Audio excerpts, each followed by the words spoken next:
সাদ রাদিয়াল্লাহু তাআলা আনহু বলেন, সামিয়া রাসূলুল্লাহ সাল্লাল্লাহু আলাইহি সাল্লাম ইয়াকুল, আল্লাহর নবী একটা লোককে দোয়া করতে শুনলেন। লোকটা বলছে, আল্লাহুম্মা ইন্নী আসআলুকা বিআন্নাকা আনতাল্লাহ লা ইলাহা ইল্লা আনতা আল আহাদুস সামাদুল্লাযী লাম ইয়ালিদ ওয়া লাম ইউলাদ ওয়া লাম ইয়াকুল লাহু কুফুয়ান আহাদ।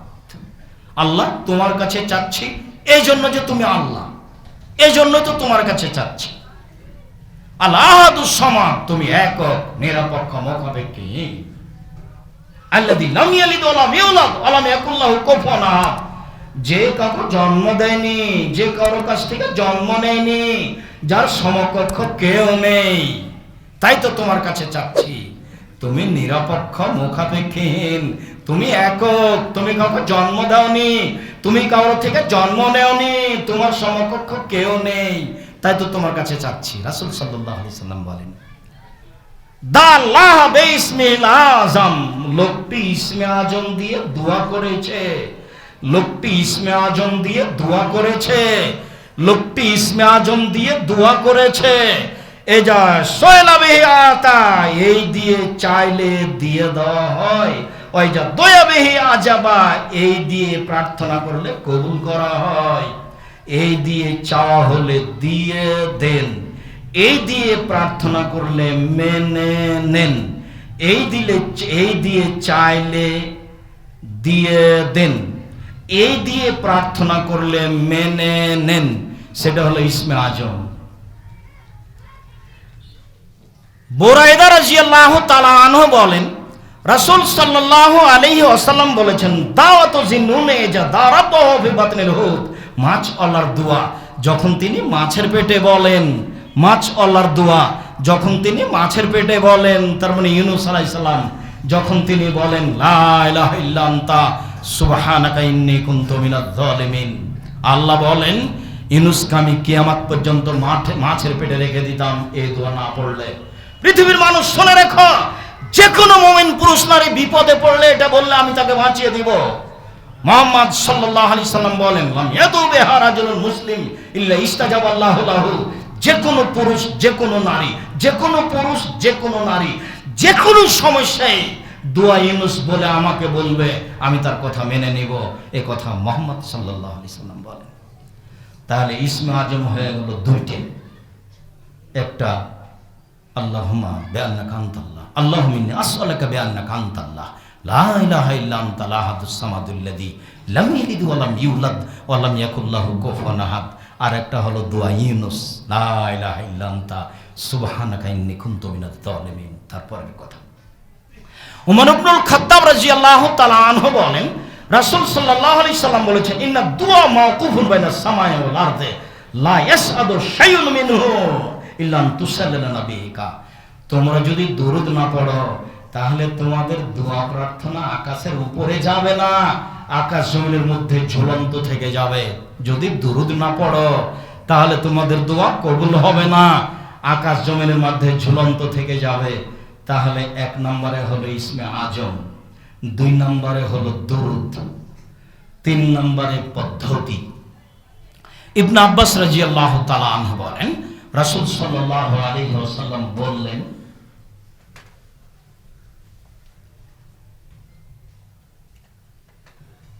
আদ-দুআ আল-মাসালাতান তারফা ইয়াদাইকা হাজওয়া মানকাবাইকা, যখন তুমি কিছু বলবে তখন হাত উঠিয়ে বলো কাঁধ সামনাসামনি করে। কেন? সালমান রাদিয়াল্লাহু তাআলা আনহু বলেন, রাসূল সাল্লাল্লাহু আলাইহি ওয়াসাল্লাম বলেছেন, ইন্না রাব্বাকুম হাইয়ুন কারীম ইয়াস্তাহি মিন আবদিহি ইজা রাফা ইয়াদাইহি ইলাইহা ইয়ারুদ্দুহু সিফরান। কোন মানুষ যখন হাত উঠিয়ে বলে তখন আল্লাহ বড় লজ্জাশীল, বড় দানশীল, তার হাতটা ফিরিয়ে দিতেন লজ্জা পান। কেমনে ফিরিয়ে দিই? যাক, তুমি যখন হাত তুলে বলেছ আমি তোমাকে দিয়েই দিলাম, আমি তোমার খালি হাতটা ফিরিয়ে দিতে লজ্জা পাই। এ কথা মুহাম্মদ সাল্লাল্লাহু আলাইহি সাল্লাম বলেন। চাওয়া এইভাবে, দুই হাত লেগে থাকবে কিনা এ কথা মুহাম্মদ সাল্লাল্লাহু আলাইহি সাল্লাম বলেননি। দুই হাতের মধ্যে ফাঁকা থাকবে কিনা এ কথা মুহাম্মদ সাল্লাল্লাহু আলাইহি সাল্লাম বলেননি। তবে তিনি বলেছেন হাত দুটি হবে কাঁধ সামনাসামনি। অলিপ্তেহার মানে খুব চাওয়া, দেওয়াই লাগবে, এখনই দিতে হবে, খুবই বিপদে, আমাকে এখনই বাঁচাও, যেমন পানি চাওয়ার ব্যাপার, পানি আজকে দিতে হবে, গরু ছাগল সব মারা গেল, ধান ক্ষেত সব নষ্ট হয়ে গেল, এখনই পানি দাও, তখন হাত উঁচু করে এইভাবে উল্টা ভাবে রাসূল সাল্লাল্লাহু আলাইহি ওয়াসাল্লাম বলছেন ওয়ালিবতিহাল আনতামুদায়াদাইকা, যখন খুব জরুরি হয়ে যাবে চাওয়া তখন তুমি হাত বাড়িয়ে দাও, তবে বাড়ানোটা হবে যেন বগলের শুভ্রতা দেখা যায়। তাহলে বগলের শুভ্রতা দেখা গেলে এইভাবে হবে কি, তাহলে এইভাবে হবে কি, তাহলে এইভাবে হবে, তাহলে বগলের শুভ্রতা দেখা যাবে। এখনই দিতে হবে, আমি খুবই বিপদগ্রস্ত, তখন এইটা এমন হোক আর এমন হোক, আমি বুঝাতে পারলাম না মনে হয়। হাত দুটি জমা থাকার ফাঁকা থাক, তবে এখনই দিতে হবে, তার পদ্ধতি হলো এইটা, হাত উপরে উঠে। আর স্বাভাবিক চাওয়া হলো এইটা, স্বাভাবিক চাওয়া হাত তুলে হলো এইটা, আর এখনই দিতে হবে, আমি খুব বিপদগ্রস্ত, তখন এইটা পদ্ধতি হাতের এবং পদ্ধতি দুয়ার। সম্মানিত দিনী ভাই বোন, আবু হুরায়রা রাদিয়াল্লাহু তাআলা আনহু বলেন রাসূল সাল্লাল্লাহু আলাইহি ওয়াসাল্লাম বলেছেন খায়রু ইয়াউমিন তালাত আলাইহি শামস ইয়াউমুল জুমআ, যেসব দিনের উপরে সূর্য আসে তার সবচেয়ে উত্তম দিন হলো জুমার দিন। সূর্য আসে শনিবারের উপর, সূর্য আসে রবিবারের উপর, সূর্য আসে সোমবারের উপর, সূর্য আসে মঙ্গলবারের উপর, সূর্য আসে বুধবারের উপর, সূর্য আসে বৃহস্পতিবারের উপর, সূর্য আসে শুক্রবারের উপর। সূর্য যেসব দিনগুলির মধ্যে উপরে আসে তার সবচেয়ে উত্তম দিন হলো জুমার দিন। ফিহে খলেকা আদম, এই দিনে আদমকে সৃষ্টি করা হয়েছে। অফিহে উদখিলাল জান্নাহ, এই দিনে আদম আলাইহিস সালামকে জান্নাতে প্রবেশ করানো হয়েছে। অফিহে উখরিজা মিনহা, এই দিনে আদম আলাইহিস সালামকে জান্নাত থেকে বের করে দেওয়া হয়েছে। ওয়ালা তাকুমু সাআ ইল্লা ফি ইয়াউমিল জুমআ, বিচারের জুমার দিনে কিয়ামত সংগঠিত হবে। কিয়ামত বিচারের দিন হবে, জুমার দিন হবে বিচারের দিন, জুমার দিন হবে কিয়ামতের দিন, জুমার দিন হবে ফলাফলের দিন। বুখারী মুসলিম।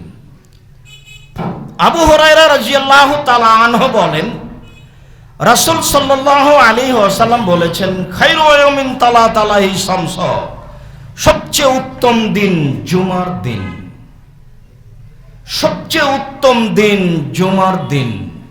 খলিকা ফিহি আদম, এই দিনে আদমকে সৃষ্টি করা হয়েছে। অফি উহবেতা, এই দিনে আদম আলাইহিস সালামকে জান্নাত থেকে নামিয়ে দেওয়া হয়েছে। অফিহে তিবা আলাইহি, এই দিনে আদম আলাইহিস সালামের তওবা কবুল করা হয়েছে। আদম আলাইহিস সালাম ভুল করেছিলেন, বলা হয়েছিল এই ফল খাবা না, এরপরেও শয়তানের ষড়যন্ত্রে পড়ে তিনি খেয়ে ফেলেছিলেন। আল্লাহ বললেন আমি খাইতে নিষেধ করেছি।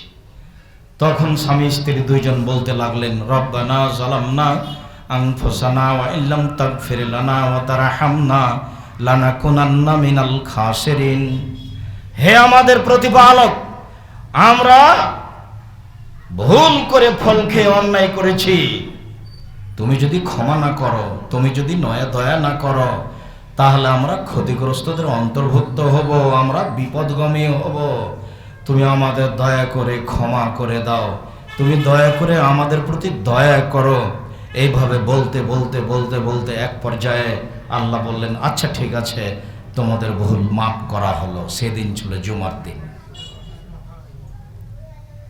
অফিয়ে মাতা, জুমার দিনে তার মরণ ঘটেছে। অফিহা নাফকা, জুমার দিনে বাঁশিতে ফোঁক দেওয়া হবে। আল্লাহ তাআলা বলেন যেদিন ইসরাফিলকে আল্লাহ সৃষ্টি করেন পৃথিবীর সৃষ্টির দিন, সেদিন তার হাতে একটা বাঁশি দিয়েছেন, তিনি বাঁশিটা মুখে লাগিয়ে ইয়ান্তাজের অপেক্ষা করছেন। মাথায় উপ মারো, কখন তাকে বাঁশিতে ফোঁক দিতে বলা হবে, এবং তিনি মুখমণ্ডল নিচু করে কানকে আল্লাহর দিকে লাগিয়ে এক খেয়ালে চেয়ে আছেন। পৃথিবীর সৃষ্টির প্রথম থেকে নিয়ে কিয়ামত পর্যন্ত তিনি একই অবস্থায় প্রতীক্ষমান থাকবেন, খাওয়ার প্রয়োজন নেই, কথা বলার প্রয়োজন নেই, পেশাব পায়খানার প্রয়োজন নেই, এমন সৃষ্টি ফেরেশতা নন। ইসরাফিলকে পৃথিবীর সৃষ্টির দিন এইভাবে মুখে বাঁশি দিয়ে দাঁড় করিয়ে প্রস্তুত করে রেখে দিয়েছেন। যেদিন বাঁশিতে ফোঁক দিতে বলা হবে সেদিনই তিনি বাঁশিতে ফোঁক দেবেন। তখন মুহাম্মদ সাল্লাল্লাহু আলাইহি সাল্লাম বললেন, কাইফা নামো, এই পৃথিবীতে আমি কি করে আনন্দ ফুর্তি করতে পারি, যেই পৃথিবীতে বেঁচে থাকার সময় 5 মিনিটও নয়, 1 মিনিটও নয়, বাঁশিতে ফোঁক দিতে বললেই তো পৃথিবী শেষ। তাহলে আমার আনন্দ পৃথিবী আর ভোগ বিলাসের কি থাকতে পারে? তখন সাহাবী বললেন, ফামাতা আমরুনি, তাহলে আপনি আমাদেরকে কি বলছেন? তাহলে তো খুব ভয়াবহ আমাদের সময়, কয় মিনিট আছি তা তো বলতে পারছি না, তাহলে আমরা কি করব, আমাদের কি বলতে চাচ্ছেন? তখন রাসূল সাল্লাল্লাহু আলাইহি সাল্লাম বললেন, ঠিক আছে, তোমরা বলো, হাসবুনাল্লাহু নি'মাল ওয়াকিল, নি'মাল মাওলা নি'মান নাসির। আমাদের জন্য আল্লাহই যথেষ্ট, তিনি উত্তম কর্ম ফলাফল দিয়ে থাকেন, তিনি উত্তম সহযোগী। হাসবুনাল্লাহু নি'মাল ওয়াকিল ওয়া নি'মাল মাওলা ওয়া নি'মান নাসির। হাদিসে এসেছে হাসবুনাল্লাহু নি'মাল ওয়াকিল, আল্লাহ আমাদের জন্য যথেষ্ট, তিনি উত্তম কাজ বাস্তবায়নকারী। এই কথা বলতে থাকো, বিচারের মাঠে ফলাফল ভালো হবে ইনশাআল্লাহ। নিজেও বললেন যে আমি কিভাবে ভোগবিলাস করবো এই পৃথিবীতে, আনন্দ ফুর্তির কি আছে? পরিস্থিতিতে সাহাবীগণ বললেন, তাহলে আমরা কি করব? তখন রাসূল সাল্লাল্লাহু আলাইহি সাল্লাম বললেন, তোমরা এটা বলো, অফিহা সাকা, কিয়ামত জুমার দিনই হবে কিয়ামতের দিন। এই কথা বলার পরে রাসূল সাল্লাল্লাহু আলাইহি সাল্লাম বলেন, মা মিন দাব্বাতিন ইল্লা ওয়া হিয়া মুসিখাতুন ইয়াউমাল জুমআ মিন হিনা তুসবিহু হাত্তা তাতলু সাফাকান ইল্লাল ইনসা ওয়াল জিন। জুমার দিন ফজরের আজানের সময় থেকে নিয়ে সূর্য ওঠা পর্যন্ত পৃথিবীতে যত পশু প্রাণী আছে সবাই দুশ্চিন্তায় থাকে, আতঙ্কিত থাকে, আশঙ্কায় থাকে। আজকেই মনে হয় কিয়ামত হয়ে যেতে পারে, আজকেই মনে হয় কিয়ামত হয়ে যেতে পারে। তবে মানুষ এবং জিন, ওদের কোনো ভ্রুক্ষেপ থাকে না। জুমার দিন তাদের ভয়ের কারণ নয়, জুমার দিন তাদের ছুটির দিন, জুমার দিন তাদের আনন্দের দিন, জুমার দিন তাদের ঘুমিয়ে থাকার দিন, জুমার দিন তাদের ভোগবিলাসের দিন, জুমার দিন তাদের আনন্দ ফুর্তির দিন। এই কথা রাসূল সাল্লাল্লাহু আলাইহি সাল্লাম বলেন। মানুষ এবং জিন জুমার দিনের 5 পয়সা দাম দেয় না। আবারও বলি আপনাকে, রাসূল সাল্লাল্লাহু আলাইহি সাল্লাম বলেন, জুমার দিন ফজরের আজানের সময় থেকে নিয়ে, তাহলে কিয়ামত শুরু হবে ফজরের আজানের সময়। জুমার দিন ফজরের আজানের সময় থেকে নিয়ে সূর্য ওঠা পর্যন্ত পৃথিবীর সব প্রাণী, মাটিতে ও পানিতে, আকাশে যত প্রাণী রয়েছে সবাই আতঙ্কিত থাকে, ভয়ে ভীত হয়ে থাকে। না জানি আজ কিয়ামত হয়, না জানি আজ কিয়ামত হয়। তবে মানুষ, তবে জিন, তাদের পরোয়া থাকে না, তাদের হিসাব থাকে না, তাদের ভয় থাকে না।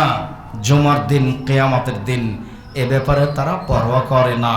সম্মানিত দিনী ভাই বোন, জুমার দিন ভয়াবহ দিন, জুমার দিন ঈদের দিন, জুমার দিন আদমকে সৃষ্টি করার দিন, জুমার দিন আদম আলাইহিস সালামকে জান্নাতে প্রবেশ করার দিন, জুমার দিন আদম আলাইহিস সালামকে জান্নাত থেকে বের করে দেওয়ার দিন, জুমার দিন আদম আলাইহিস সালামের তওবা কবুলের দিন, জুমার দিন আদম আলাইহিস সালামের মরণের দিন, জুমার দিন কিয়ামতের দিন, জুমার দিন ভয়াবহ দিন, জুমার দিন আনন্দের দিন। আব্দুল্লাহ ইবনে আব্বাস রাদিয়াল্লাহু তাআলা আনহু বলেন, তিনি একদিন কোরআন মাজিদ তেলাওয়াত করছিলেন। এই আয়াতটা, আল ইয়াউমা আকমালতু লাকুম দীনাকুম ওয়া আতমামতু আলাইকুম নি'মাতি ওয়া রাদিতু লাকুমুল ইসলামা দীনা। পৃথিবীর মানুষ, আল্লাহ বলছেন, আমি আজ তোমাদের উপরে আমার নেয়ামতকে পরিপূর্ণ করে দিলাম। আজ আমি তোমাদের দ্বীনকে পূর্ণ করে দিলাম। ইসলাম আমার মনোনীত দিন, আমার পছন্দনীয় দিন, এইটা তোমাদের সামনে আমি ঘোষণা দিয়ে দিলাম। এই আয়াতটা যখন পড়া শেষ হলো, ওয়াইন্দাহু ইহুদিয়ুন, আব্দুল্লাহ ইবনে আব্বাসের কাছে একজন ইহুদি ছিল। ইহুদি বলল, লাউ নাযালাত হাযিহিল আয়াত আলাইনা লাত্তাখাযনাহু ঈদান। আরে বলো কি, এই আয়াতটা যদি আমাদের উপরে নাজিল হতো, তাহলে যে দিন নাজিল হতো সেই দিনকে আমরা ঈদের দিন মনে করতাম, খুশির দিন মনে করতাম। তখন আব্দুল্লাহ ইবনে আব্বাস বলছেন, তুমি শোনো, ইন্নাহু নাযালাত ফি ইয়াউমি ঈদাইন, এই আয়াতটা নাজিল হয়েছে ওই দিন যে দিনে দুই ঈদ একসাথে জমা হয়েছে, এক আরাফার দিন, এক জুমার দিন। যেদিনে আয়াত নাজিল হয়েছিল সেদিন ছিল আরাফার দিন, সেটা হলো ঈদের দিন। যেদিন আয়াত নাজিল হয়েছিল সেদিন ছিল জুমার দিন, সেদিন ছিল জুমার দিন, সেদিন ছিল আরাফার দিন। তুমি তো বলছো ঈদের দিন বানিয়ে নিতাম, আর আমাদের ঈদের দিন ঘটে আছে জুমার দিন। আব্দুল্লাহ ইবনে আমর রাদিয়াল্লাহু তাআলা আনহু বলেন, রাসূল সাল্লাল্লাহু আলাইহি ওয়াসাল্লাম বলেছেন, মা মিন মুসলিমিন ইয়ামুতু ইয়াউমাল জুমআ আও লাইলাতাল জুমআ ইল্লা ওয়াকাহুল্লাহু ফিতনাতাল কবরে। কোন পুরুষ কোন নারী যদি জুমার দিন মারা যায়, জুমার রাতে মারা যায়, কোন মুসলিম পুরুষ কোন মুসলিম নারী যদি জুমার দিনে মারা যায়, জুমার রাতে মারা যায়, তাহলে তার কবরের শাস্তি হবে না, এ কথা মুহাম্মদ সাল্লাল্লাহু আলাইহি সাল্লাম বলেন। জুমার দিন, বৃহস্পতিবারের দিন যখন শেষ হবে, সূর্য ডুবে গেছে, তখনই জুমার দিন শুরু হয়েছে, তার মানে জুমার রাত। জুমার দিন যখন শেষ হয়ে যাবে, সূর্য ডুবে যাবে, তখনই শনিবার শুরু হবে, মানে জুমার দিন শেষ হয়ে গেছে। বৃহস্পতিবারের সন্ধ্যা থেকে নিয়ে শুক্রবারের সন্ধ্যা পর্যন্ত জুমার দিন। এই জুমার রাতে, এই জুমার দিনে কোনো মুসলিম পুরুষ নারী মারা গেলে তার কবরের শাস্তি হবে না, এই কথা মুহাম্মদ সাল্লাল্লাহু আলাইহি সাল্লাম বলেন। জুমার দিন বড় দিন। তবে তিনি একথাও বলেছেন যে সূরা মুলক পড়লে কবরের শাস্তি হবে না, রাতে রাতে সূরা মুলক পড়লে কবরের শাস্তি হবে না। তিনি একথাও বলেছেন, পেট ব্যথায় মারা গেলে কবরের শাস্তি হবে না। তিনি একথাও বলেছেন, যুদ্ধের মাঠে শহীদ হয়ে গেলে কবরের শাস্তি হবে না। চারটি কথা উল্লেখ করেছেন। জানি না আপনি বই পুস্তক পড়েন কিনা। আমি কিন্তু জাতির কল্যাণের জন্য, জাতির আকীদা সংশোধনের জন্য মুখে এবং কলমে এবং প্রতিষ্ঠান দিয়ে জীবন বাজি রেখে চেষ্টা চালিয়ে যাচ্ছি। আমি আমার চেষ্টায় ঘাটতি করছি বলে আমার মনে বলে না।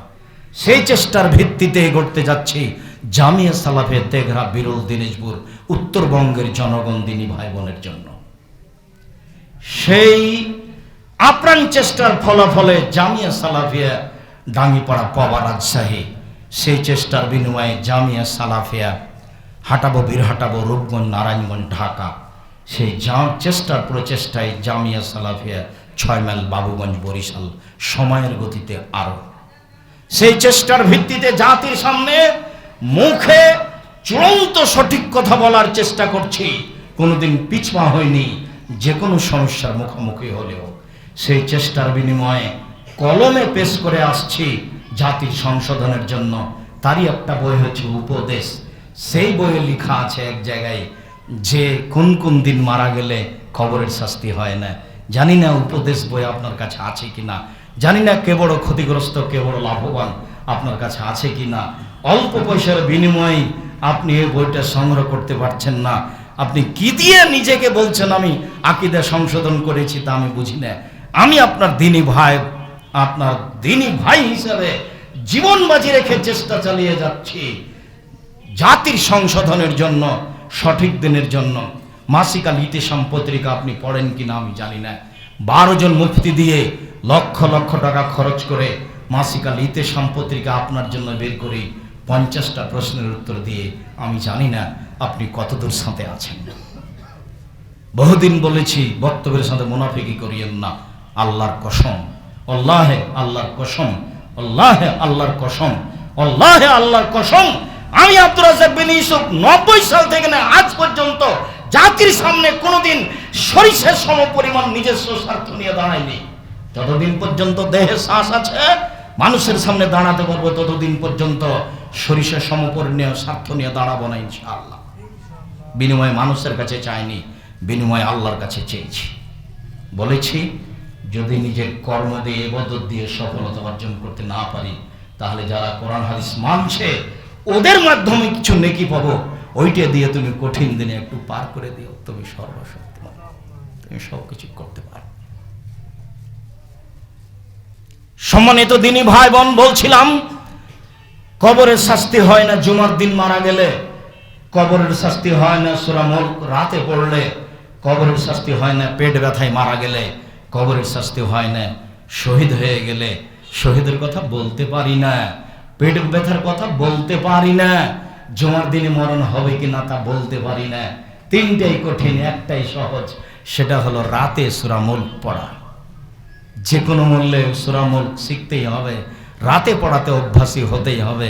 সময় শেষ, শ্বাস বন্ধ হয়ে গেলে বাড়ি ঘর জমি জায়গা ছেলে মেয়ে আহাল পরিবারের সাথে সরিষা সমপরিমাণ সম্পর্ক থাকবে না, মনে রাখবেন। এইটা বিবেচনা করে দিন কাটাবেন, সময় কাটাবেন। শ্বাস বন্ধ হয়ে গেলে পৃথিবীর কোনো ভালো মন্দর সাথে আপনার যোগাযোগ হবে না, তার নাম মরণ। মরণ একদিন চলে আসবে, আজ হোক আর কাল হোক। কিয়ামতের দিন চলে আসবে, আজ হোক আর কাল হোক। জুমার দিন ভয়াবহ দিন, বিবেচনা করার জন্য অনুরোধ জানাচ্ছিলাম। আল্লাহ তুমি আমাদেরকে জুমার দিন মূল্যায়ন করার তৌফিক দান করো। আল্লাহুম্মা সাল্লি আলাইহি আল্লাহুম্মা বারিক আলাইহি।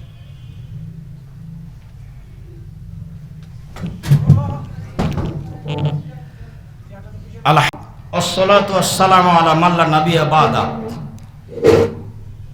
আবু হুরায়রা রাদিয়াল্লাহু তাআলা আনহু বলেন, রাসূল সাল্লাল্লাহু আলাইহি ওয়াসাল্লাম বলেছেন,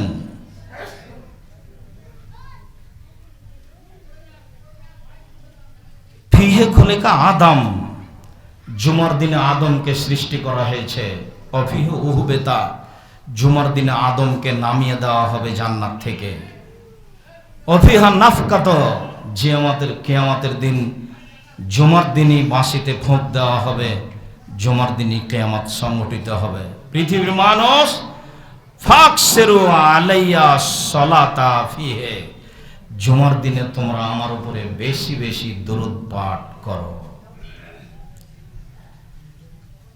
ফাইনা সালাতাকুম মারুজাতুন আলাইয়া, তোমাদের দরুদ আমার সামনে পেশ করা হবে। সাহাবীগণ বলছেন, কাইফা তুরজু আলাইকা সালাতুনা, আমাদের দরুদ আপনার সামনে কিভাবে পেশ করা হবে? ওকে আরামতা, আপনি তো মাটিতে গলে পচে নষ্ট হয়ে যাবেন, তা আমাদের দরুদ আপনার সামনে পেশ করা হবে মানে বুঝলাম না।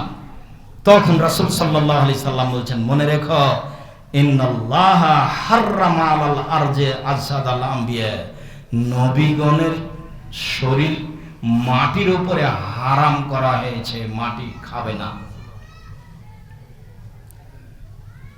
নবীগণের শরীর মাটি খাবে না। নবীগণ তোমাদের মাটিতে সশরীরে পূর্ণ বহাল থাকবেন, তোমাদের দরুদ আমার সামনে পেশ করা হবে, আমি তার উত্তর দিব। আনাস রাদিয়াল্লাহু তাআলা আনহু বলেন, রাসূল সাল্লাল্লাহু আলাইহি ওয়াসাল্লাম বলেছেন, পৃথিবীর মানুষ মনে রেখো, মান সাল্লা আলাইয়া সালাতান ওয়াহিদাতান, কেউ যদি একবার আমার উপরে দরুদ পাঠ করে, সাল্লাল্লাহু আলাইহি আশরা সালাওয়াতিন, তাহলে আল্লাহ তার উপরে 10 বার রহমত বর্ষণ করবেন। তিনি বলেন, মহিয়াত আশারু সায়াতিন, তার 10টি পাপ মিটিয়ে দেওয়া হবে। আর রফিয়াত লাহু আশরু দারজাতিন, তার 10টা জান্নাতের মান মর্যাদা বেশি করে দেওয়া হবে। শোনো পৃথিবীর মানুষ, তোমরা কেউ যদি একবার আমার উপরে দরুদ পাঠ করো, তাহলে মুহাম্মদ সাল্লাল্লাহু আলাইহি সাল্লাম তোমাদের উপরে 10টি রহমত বর্ষণ করবেন, 10টি পাপ মিটিয়ে দিবেন, 10টি মান মর্যাদা বেশি করে দিবেন। আব্দুল্লাহ ইবনে আমর ইবনে আস রাদিয়াল্লাহু তাআলা আনহু বলেন, রাসূল সাল্লাল্লাহু আলাইহি সাল্লাম বললেন, পৃথিবীর মানুষ শুনে রেখো, এজা সামিতুমুল মুয়াজ্জিনা কুলু মা ইয়াকুলু, যখন মুয়াজ্জিনের আজান শুনতে পাবা তখন মুয়াজ্জিন যা বলে তা বলো, মুয়াজ্জিন যা বলে তা বলো। সুম্মা সাল্লু আলাইয়া, তারপরে আমার উপরে দুরূদ পাঠ করো। মান সাল্লা আলাইয়া সালাতান সাল্লাল্লাহু আলাইহি বিহা আসরান, কেউ যদি আমার উপরে একবার দুরূদ পাঠ করে তাহলে আল্লাহ তাআলা তার উপরে 10 বার রহমত বর্ষণ করবেন।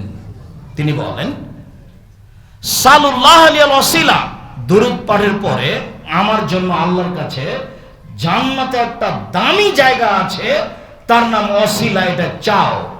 ফাইন্নাহু মানজিলাতুন ফিল জান্নাহ, ওয়াসিলা হচ্ছে জান্নাতের একটা দামি জায়গা, তোমরা এটা আল্লাহর কাছে চাও। মনে রেখো পৃথিবীর মানুষ, লা তামবিলে আবদিন মিনাল ইবাদে আনা আরজু আনা হওয়া, সেই জায়গা পৃথিবীতে একটা মানুষের জন্য উপযুক্ত, সেই মানুষটা আমি। আদম থেকে নিয়ে কিয়ামত পর্যন্ত যত মানুষ এসেছে, যত মানুষ আছে, যত মানুষ আসবে, সবার মধ্যে একটাই লোক জান্নাতের সেই দামি জায়গাটা পাবে, সেই জায়গায় মানুষটা আমি।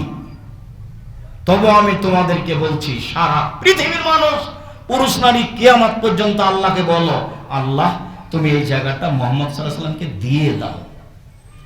আল্লাহুম্মা রাব্বা হাযিহি দাওয়াতি তাম্মা ওয়া সালাতিল কায়েমা আতি মুহাম্মাদানিল ওয়াসিলা ওয়াল ফাদিলা, এই যে মুহাম্মদকে যে দামি জায়গাটা দিতে চাইছো দিয়ে দাও। পৃথিবীর মানুষ, তোমরা আজানের উত্তরে যদি এই দোয়া পড়ে থাকো তাহলে হাল্লাত লাহু শাফাআতি ইয়াউমাল কিয়ামা, আমি বিচারের মাঠে তার জন্য আল্লাহর কাছে সুপারিশ করব, আল্লাহ এই জায়গাটা আমার জন্য চেয়েছে, তুমি তাকে মাফ করে দাও। তুমি এটা করলে আমি এটা করব, পৃথিবীর মানুষ তোমরা এটা করলে আমি এটা করব, আমি তোমার জন্য সুপারিশ করব। দুরূদ পড়তে অভ্যাসী হন। রাসূল সাল্লাল্লাহু আলাইহি সাল্লাম দুরূদের উত্তর দিয়ে থাকেন। আব্দুর রাজ্জাক সাহেব, তাহলে যারা মাযহাব মানে বা কেউ বলে যে নবীগণ কবরে জীবিত আছেন, তাহলে কি বেঁচে আছেন নাকি? জি না, আল্লাহ তাআলা বলেছেন ইন্নাকা মাইয়াতুন, আপনার মরণ হবে। ওয়াইন্নাহুম মাইয়াতুনা, তাদের মরণ হবে। পৃথিবীর সব মানুষই মারা যাবে, নবীগণ মারা গেছেন, তোমাদেরও মরণ হবে। রাসূল সাল্লাল্লাহু আলাইহি সাল্লাম বলেন, পৃথিবীর মানুষ মান সাল্লা আলাইয়া মা মিন মুসলিমিন ইসাল্লি আলাইয়া আর ইসাল্লামু আলাইয়া, পৃথিবীর যে কোনো পুরুষ নারী যখন আমার উপরে দুরূদ পড়ে, রাদ্দাল্লাহু আলাইয়া রূহি, তখন আল্লাহ আত্মা আমাকে ফেরত দেন, হাত্তা আরুদ্দা আলাইহিস সালামা, আমি তার দুরূদের উত্তর দিয়ে থাকি। তাহলে তিনি মারা গেছেন, কেউ দুরূদ পড়লে আত্মা তার ভিতরে ফেরত দেওয়া হয়, তারপরে তিনি উত্তর দেন। অতএব কবরে তিনি জীবিত আছেন এই কথা মিথ্যা। জীবিত তিনি আছেন আত্মার জগতে, দেহের জগতে নয়। বিচারের দিন তিনি আবার উঠবেন। আবার তিনি এই কথা বলেছেন, বিচারের দিন যখন চেতনা ফিরবে তখন আমি দেখব মূসা আলাইহিস সালাম আল্লাহর আরশ ধরে ঝুলন্ত অবস্থায় আছেন। আমি বলতে পারছি না, তুর পাহাড়ে গিয়ে তিনি অজ্ঞান হয়ে গেছিলেন, সে অজ্ঞানী কি শেষ, না আসলে তিনি বিচার কিয়ামতের দিনে অজ্ঞান হয়েছেন, এটা আমি বলতে পারছি না। মনে হয় কি তিনি কিয়ামতের দিন অজ্ঞান হননি। আমার যখন চেতনা ফিরল তখন দেখি তিনি চেতনা লাভ করে আল্লাহর আরশ ধরে ঝুলন্ত অবস্থায় আছে। তাহলে কি তার কিয়ামতের মাঠে তার অজ্ঞান অবস্থা আসেনি? তিনি কি কিয়ামতের দিন তাহলে অজ্ঞান হননি? তা আমি এটা বলতে পারছি না। মুহাম্মদ সাল্লাল্লাহু আলাইহি ওয়াসাল্লাম নিশ্চিত বললেন না। তাহলে বোঝা যাচ্ছে যে মুহাম্মদ সাল্লাল্লাহু আলাইহি ওয়াসাল্লামের চেতনা ফিরবে, তিনি মারা গেছেন এই কথাই ঠিক। তিনি বলেছেন আউয়ালা মা ইয়াশা'আল কিয়ামা ইব্রাহিম, বিচারের মাঠে প্রথম যাকে কাপড় পরানো হবে তিনি হবেন ইব্রাহিম আলাইহিস সালাম। তার মানে তখনও তার পরনে কাপড় থাকবে না, এই কথাই ঠিক। যারা বলেছে মুহাম্মদ সাল্লাল্লাহু আলাইহি ওয়াসাল্লামের পরনের কাপড়ই সরানো হবে না, তারা শরীয়তের উপর অন্যায় করেছে। জোর করে কথা বলে লাভ নেই। রাসূল সাল্লাল্লাহু আলাইহি ওয়াসাল্লাম যেভাবে বলেছেন সেভাবে মেনে নিতে হবে। তিনি বলেছেন লা আদরি মা ইউফালু বি, বিচারের মাঠে আমার সাথে কি আচরণ করা হবে তা আমি বলতে পারছি না। বিচারের মাঠে আমার সাথে কি আচরণ করা হবে তা আমি বলতে পারছি না। সম্মানিত দিনী ভাই বোন, জুমার দিন, দরুদ পড়ার দিন। আবু হুরায়রা রাদিয়াল্লাহু তাআলা আনহু বলেন, রাসূল সাল্লাল্লাহু আলাইহি সাল্লাম বলেছেন ইন্না ফি ইয়াউমিল জুমআ লা সাআতান লা ইউফিকুহা আবদুল মুসলিম ইয়াসআলুল্লাহ ফিহি খাইরান ইল্লা আতাহু ইয়াহু। জুমার দিনে একটা সময় রয়েছে, ওই সময়ে যে যা চাইবে সেই তা পাবে। জুমার দিনে একটা সময় রয়েছে। আওস ইবনে আওস রাদিয়াল্লাহু তাআলা আনহু বলেন, রাসূল সাল্লাল্লাহু আলাইহি ওয়াসাল্লাম বলেছেন, আল ইয়াউমুল মাউদ ইয়াউমুল কিয়ামা। সূরা বুরুজে তিনটা শব্দ আছে। এক, আল ইয়াউমুল মাউদ, আল ইয়াউমুল মাশহুদ, ইয়াউমুস শাহিদ, তিনটা দিন।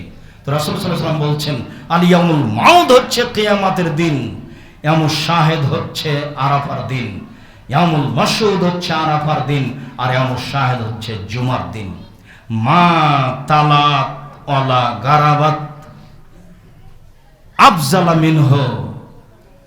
সূর্য যার উপরে উঠে আর ডুবে তার মধ্যে সবচেয়ে উত্তম দিন জুমার দিন। ফিহে সাতুন, জুমার দিন একটা সময় রয়েছে।